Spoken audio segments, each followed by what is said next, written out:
Assalomu alaykum do'stlar. Mana Buxoro Jondor tumanidagi Kirov kolxozidagi O'zbegim to'yxonasi. Yanvar uchun to'yxonamiz 5,5 million o'tkazib beradilar. Yanvar to'yxonamizning ichki ko'rinishi. Ana bu to'yni kiradigan qodani.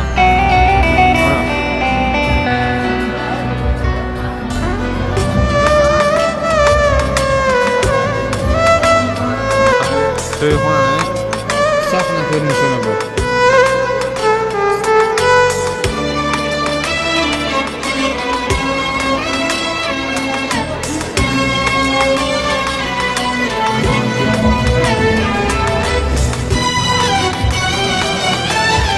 To'yxona 500 uchun mo'ljallangan. Yanvar uchun to'ylar 7 million o'tayotganda yanvar uchun mana o'timdan